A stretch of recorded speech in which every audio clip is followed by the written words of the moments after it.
Hi guys and welcome. These are your handover videos for your Sterling Eccles Sport 442.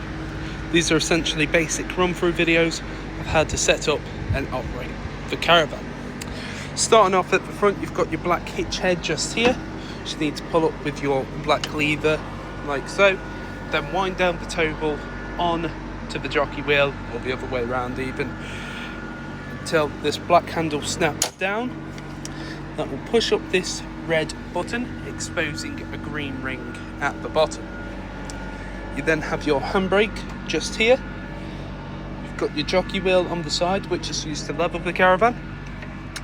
And then you do have 13-pin electric. So if you are running 7-pin on your car, make sure to bring yourself an adapter.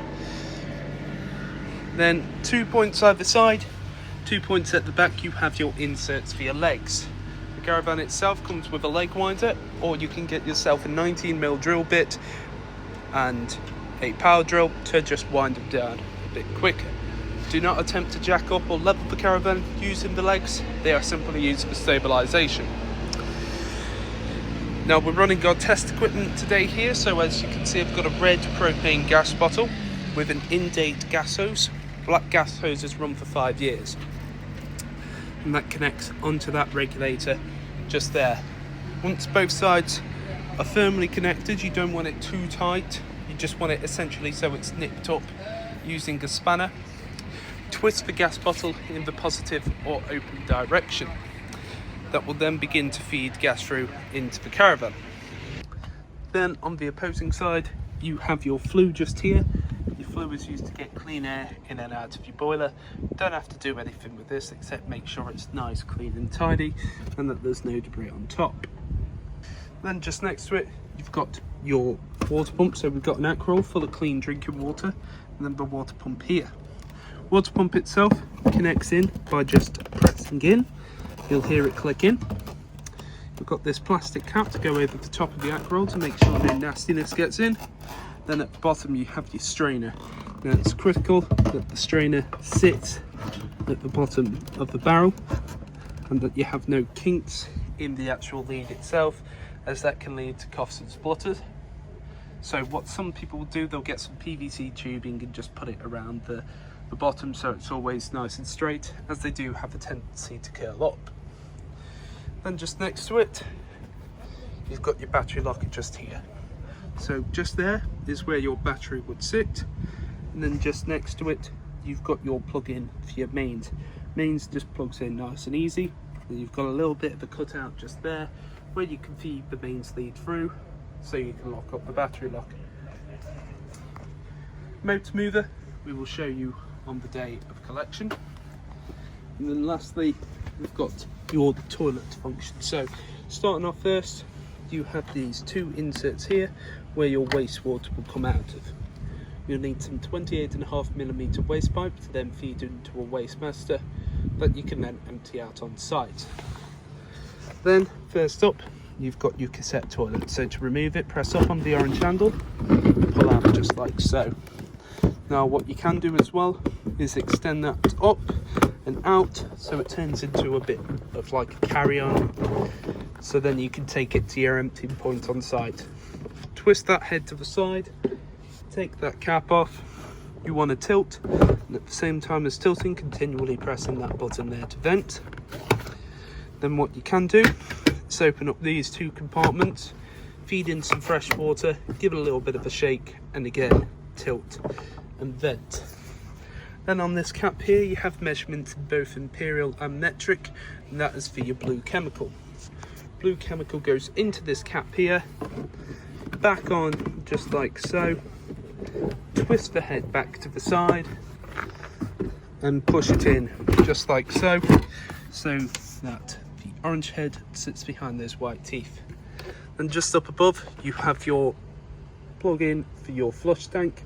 Get yourself something like a watering can. The tank itself can hold around 12 litres, however I wouldn't recommend putting in any more than 10 as you don't want to overfill it. You can also add a little bit of pink chemical which works as a bleach without being corrosive and ultimately makes it smell a bit nicer.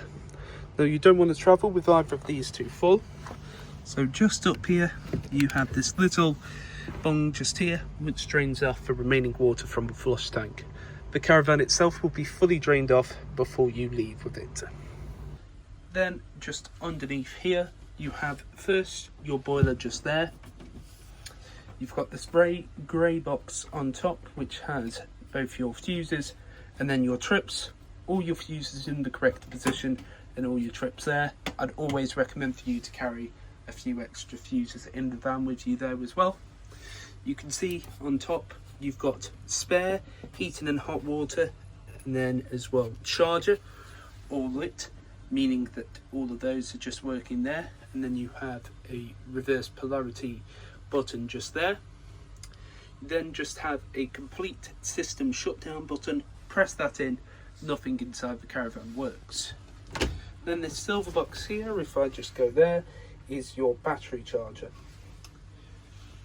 If you do need some more information on your trips and fuses, pull down this board and it tells you everything just there. This blue box on the side is your brain box for your motor mover in case you ever have to do a reset. And then these blue leads leading to this yellow switch valve, that is your drain valve. So when it's in the horizontal position as it is now, that is allowing water to come through. Then when it's in vertical, that will drain off any water in the system. We will have drained off the caravan fully before you leave. I also wouldn't recommend storing any items underneath here as you don't want anything to break. And just up here we have your main control board. So power on using that button just here, and you can see that there is mains coming into the caravan. I can view the levels of either the leisure battery or the vehicle battery dependent on what I'm plugged into by pressing in view levels there or the respective buttons on the side. As you can see right now, 13.5 volts are coming into the caravan, and that is from the mains. When you're plugged in with no mains, you've only got the battery on, that will give you a representative of how much voltage is coming from the battery itself. You then have just here water pump button, so press that in, you'll hear the water pump kick in, and then what you need to do, wait about 2 to 3 minutes. As I've just plugged this in, I'll just show you quickly. Come over to your taps, open it up on both cold and hot, and let it run for about 30 seconds. What you're looking for is that nice, steady, continuous stream. If there's any coughs or splutters, go outside, check your water pump and make sure that there's no kinks inside. So just check that tap. You can also check your other taps, showers, just make sure that's all going through. You can hear that when water is depleted out, it will draw some more through, and then once the boiler is full, it will automatically stop. But yeah, power on, view your levels, water pump, and then your retrospective levels. Then just here, you have your Truma control panel. So this is for your heating and hot water. You've got a button here, which is also a dial, and then a back button just here. Press in, and it comes to this screen. It may appear like it's shuttering on the video, but that is just how the camera picks it up. So first up, you've got the caravan or motorhome with the thermometer in it, and that is for the internal temperature of the caravan that you desire, so the actual heating. So right now I have it off, but it goes up to a maximum of 30 and starts at 5, and then to select it you just press in on the button. Next up you've got your water temperature, so you can either have that off, 40 degrees, 60 degrees, or boost. Now what boost does, it prioritizes the water over the actual heating of the caravan itself for about 15 minutes, and then we'll drop it back down to 40. Then we've got your energy source. So this is for what you're using for your heating and hot water. So you can either use strictly gas, a mixture gas and 1 kilowatt of mains, mixture gas and 2 kilowatt of mains, strictly electric with 1 or 2 kilowatts. And again, to select, press in on the dial.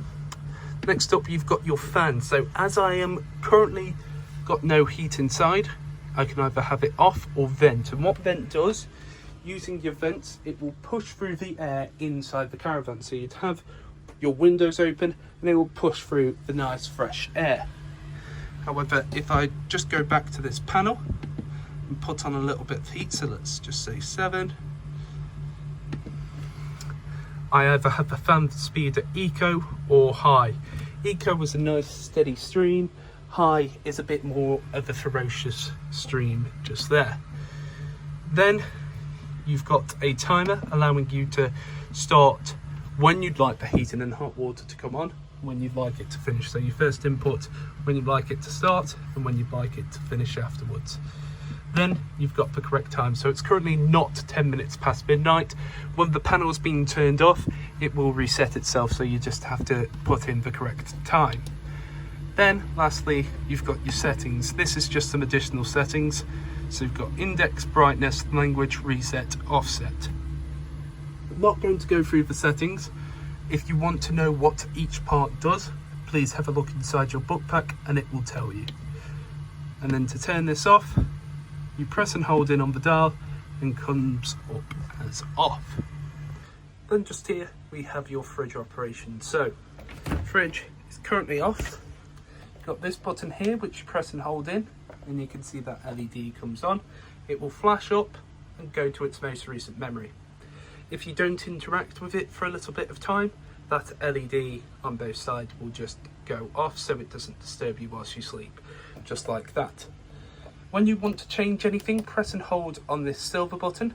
It will begin to flash up, and then you can use these buttons to go side to side and use that button as a select button. Press and hold back in. So I've either got gas, mains, battery. Now that battery symbol is for car battery, not leisure battery. So if you have that on and you're not plugged into your car, it will come up with an error code. So let's say I want to run gas, and then I've got 1, 2, 3, 4 or 5. 5 being the most powerful, so it's going to chill the fridge the quickest. And then select that in. Now for gas, you'll gradually begin to hear it ticking, and then once it's finished ticking, that means it is then lit. So let's just change the source back to main so we're not running out of gas, and just like so. So that is your select and control button, that's side to side, and that's your main on and off button. Turn this off, press and hold in, no more LED on the top. And just here we have your hob, grill and oven. So everything works on gas minus the electric plate, so you just spin that to the side. Everything else you have to press in on the dial, twist it to the side and press in the igniter button. So this is what it looks like when they're all lit. And as you can see, all burners nice and lit. Turn that off, back to the central position. And then for the grill, let's see if I can do this with one hand. There you go. And then lastly, the oven. And there you can see all burners nice and lit. Only other thing to note is you have to travel with this glass sheet down, but make sure all burners are cold to the touch until you put it down. That as well, make sure you don't travel with the gas on. Then lastly, we have your toilet function, which is bog simple. Press in this button on the top and you'll hear that motor. That motor is what will push around any water inside the system.